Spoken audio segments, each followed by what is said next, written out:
In 1601, some problems arrived when the Commons were angry with Elizabeth's policy of selling monopolies. Besides, as Elizabeth, James I tried to rule without Parliament as much as possible because he believed that the king was chosen by God. When Elizabeth died, she left James with a huge debt, and because of that, he had to ask Parliament to raise a tax to pay the debt. Parliament agreed. James appointed Sir Edward Coke as Chief of Justice, who made decisions based on the law which limited the king's power. In Coke's opinion, the king was not above the law, and James and his councils could not make new laws. They could only be made by Act of Parliament, and as a result, James removed Coke from his position of Chief of Justice. But as an MP, Coke continued to make trouble. He reminded Parliament of Magna Carta, which led to the first quarrel between James and Parliament. James ruled without Parliament between 1611 and 1621, and after some time of arguing, Charles I, James' son, dissolved it. Later, Charles needed money, so he recalled Parliament. As a consequence, the Petition of Rights that agreed on Parliament controlling state money, national budget, and law was established. As Charles realized that the petition was nonsense of a king's divine right, he dissolved Parliament again. He was able to rule without Parliament till 1637.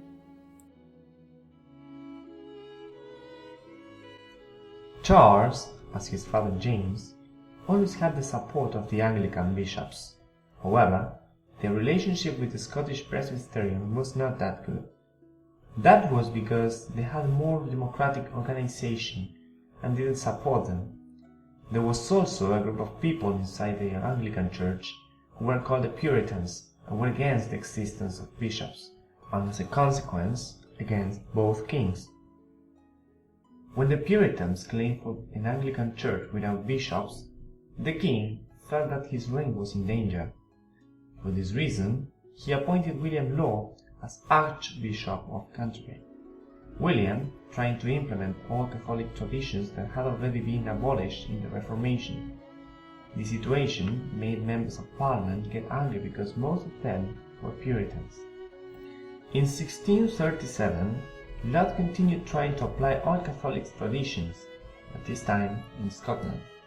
In this case, the result was a Scottish national resistance against Laud and the king. As Charles knew he couldn't defeat the Scots, he agreed to respect their political and religious freedoms. He also had to pay them a lot of money.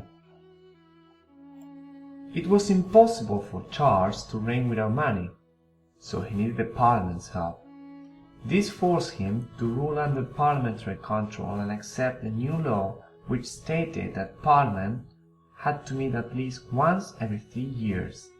Anyway, as the months went by, he didn't keep his agreement with Parliament. Events in Ireland resulted in civil war. The Catholic Irish were sent off the land, and in 1641, Ireland exploded in rebellion against the Protestant, English, and Scottish settlers. As a result, 3,000 were killed, mostly in Ulster. A year later, Charles tried unsuccessfully to arrest 5 MPs in Parliament. As a consequence, London locked its gates against the king, and he moved to Nottingham. Once there, Charles gathered an army to defeat those MPs who opposed him. The Civil War had started again. Most of the House of Lords and few from the Commons supported Charles. The Royalists controlled most of the north and west, but Parliament soldiers, known as Roundheads because of their short hair, controlled the south-east, including London, and were supported by the navy, merchants, and the population of London. And most importantly, they controlled the national and international sources of wealth. In contrast, the Royalists had no way of raising money. By 1645, their army was unpaid, and they were finally defeated. Most people were happy that the war had ended.